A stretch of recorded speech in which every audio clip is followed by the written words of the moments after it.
எனக்கு ஆராசா மிசா சட்டத்திற்கு பகிரங்கமா மன்னிப்பு கேட்டவர் இந்திரா காந்தி நேற்று பேசியிருக்காரு. ஆராசா எமர்ஜென்சி தப்புன்னு இந்திரா காந்தி சொல்லியிருக்காங்க.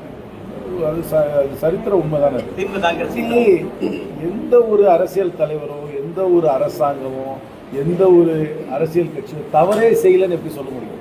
சில சமயங்கள் எடுக்கின்ற முடிவுகள் அதை பிற்காலத்தில் யோசித்து பார்க்கும்போது அது தவறுன்னு இருக்கும். அதற்காக வருத்தம் தெரிவிக்கிறது தான் என்னை பொறுத்த வரைக்கும் ஸ்டேட்ஸ்மேன் லைக் பிஹேவியர். ஒரு பெரிய ஆளுமை மிக்கவர்களால் மட்டும்தான் அது அவர்கள் செய்த தவறை ஏற்றுக்கொள்ள முடியும். ஆப்ரேஷன் இந்த இந்திரா காந்தி இறப்புக்கு அப்புறம் சீக்கியர்களை பெரிய கொடூரம் நடந்தது டெல்லியில். அதற்கு மன்மோகன் சிங் வருத்தம் தெரிவிச்சிருக்காரு. இந்திரா காந்தியே எமர்ஜென்சி தப்புன்னு சொல்லியிருக்காங்க.